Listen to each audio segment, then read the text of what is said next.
Jeg tror, de fleste af os har oplevet, hvordan vi mærker, hvor rekreativt det egentlig er for os alle sammen at komme ud i naturen. De grønne arealer i byerne er utrolig vigtige, fordi vi har brug for som mennesker at mærke en forbundethed til naturen. Jeg tror, vi får meget ud af som mennesker at bare sidde og nyde naturen. Det giver os ro i sindet.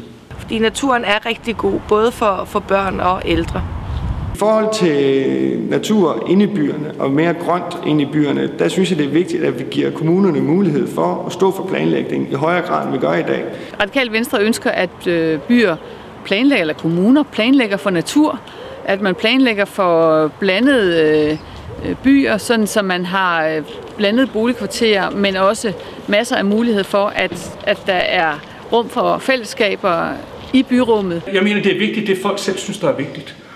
Jeg mener ikke, at vi herindefra skal pådutte folk noget bestemt, der er vigtigt. Jeg vil gerne også stille nogle politiske krav ude i kommunerne til for eksempel byggerier. Der stiller vi alverdens form for klimaanvendelig byggeri.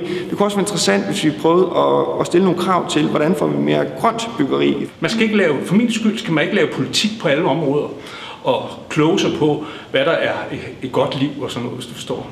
I Alternativet synes vi jo, at der skal være plads til alle typer natur. Vi vil især gerne have meget mere vild natur i Danmark. Men der er selvfølgelig også behov for, at man kan ligge på en græsplæne, som nogen kan lide. Så vi skal både have mere vild natur og generelt bare mere natur, også i byerne i Danmark.